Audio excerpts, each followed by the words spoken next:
और ये भी है कि जब इतनी बड़ी संख्या में भाषा बोली जाती है किसी देश में, है बहुत सारी भाषाएं, भाषाओं के नाम पर विवाद भी है, राजनीति भी है, सब है, लेकिन इतनी बड़ी भाषा में तो वो आगे समझिए स्वाभाविक रूप से राष्ट्रभाषा का रूप हिंदी का है, क्योंकि भारत की जो संस्कृति है उस संस्कृति का सबसे ज़्यादा प्रतिनिधित्व हिंदी करती है।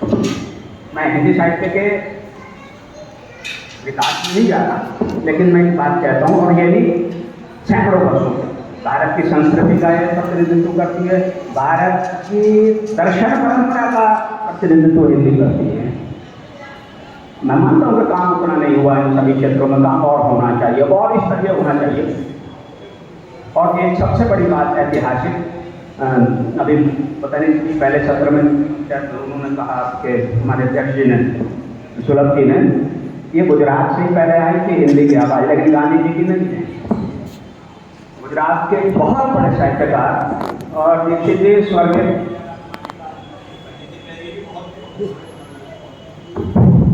वो उनको कहते थे अर्वाचीनों में आद्य और अर्वाचीन, वीर नर्मदा शंकर लाल शंकर दवे, बहुत बड़े और शिखर गुजराती साहित्यकार। उन्होंने अब से करीब 150 साल पहले ये आवाज़ गुजरात से लगाई थी कि इस देश की राष्ट्रभाषा हिंदी होनी है। फिर एक और दूसरे वो भी गुजरात से उठे पड़े महापुरुष, और उन्होंने व्यवहारिक रूप दिया हिंदी को। अब हिंदी के विकास के दौर में थी, विकास के चरण में थी महर्षि दयानंद सरस्वती, क्योंकि वो एक युग पुनर्जागरण का था भारत का, धर्म सुधार आंदोलन था, और धर्म सुधार आंदोलन में स्वामी दयानंद सरस्वती का एक अपना स्थान है। तो स्वामी दयानंद का जो प्रचार प्रसार है उससे बहुत बड़ा फल हिंदी को मिला, और फिर देश की स्वतंत्रता का भी प्रश्न था। और जो फिर गांधीवादी युग में महात्मा गांधी नेतृत्व में आए, तो आपके लखनऊ में 1916 में गांधी जी ने घोषणा की कि मैं आज के बाद किसी अधिवेशन में बिना हिंदी के नहीं बोलने वाला। और फिर जो उन्होंने प्रचार प्रसार हिंदी का किया, अपने पुत्र को, देवदास को, सबसे छोटे को, उन्होंने द्रविड़ प्रदेश में भेजा, तमिलनाडु में भेजा, की, और हमारे दीक्षित जी अध्यक्ष हैं वर्धावादी संस्था के भी, और ये प्रयाग हिंदी साहित्य सम्मेलन भी उन दोनों के अध्यक्ष हैं। इनके सबके विकास में गांधी जी का योगदान और हिंदी के प्रचार प्रसार में जो योगदान है वो भी बहुत बड़ी बात है। मैं मूल ये थोड़े ऐतिहासिक तथ्य रखना चाहता था, मूल से बात हूँ। भारत तो मैं वैसे मूल रूप से राजनीति विज्ञान का छात्र हूँ। मैंने संविधान सभाएँ जो उनकी कार्रवाइयाँ बहुत देखी हैं। संविधान सभा में जो बहुत ज़्यादा विवादित विषय थे, और अगर कहें कि एक दो बहुत ज़्यादा विवादित विषय, तो उन्होंने भाषा का प्रश्न लिखा।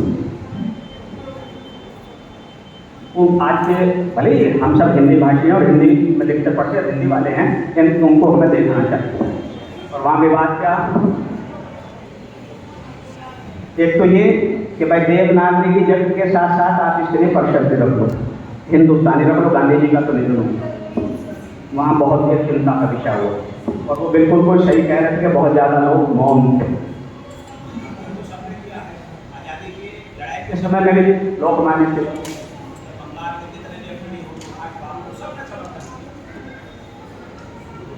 हाँ आकर के बहुत बड़ी समस्या थी संविधान सभा। 19 अगस्त 1949 जब बहुत ज़्यादा समस्या भी हो गई, तो मुझे कुछ प्रतिक्रिया हो गई विवाद करके, मौलाना आचार्य का पास हो गया था कि भाई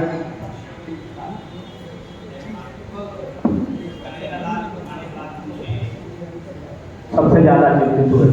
वो जानना चाहिए कि वो हिंदी के बहुत बड़े प्रशंसक भी थे, हमारे उत्तर प्रदेश के दूसरे राज्यपाल भी थे, और मुंशी प्रेमचंद की जो हंस थी उसके विकास में, उनको सहयोग करने में, उनके जीवन में जितना के मुंशी ने योगदान दिया, वो हम सब के लिए नमन करने योग्य।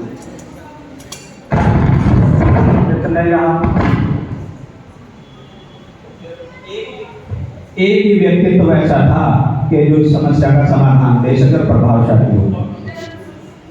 कन्हैयालाल माणिकलाल मुंशी ने अप्रोच किया सरदार वल्लभ भाई पटेल।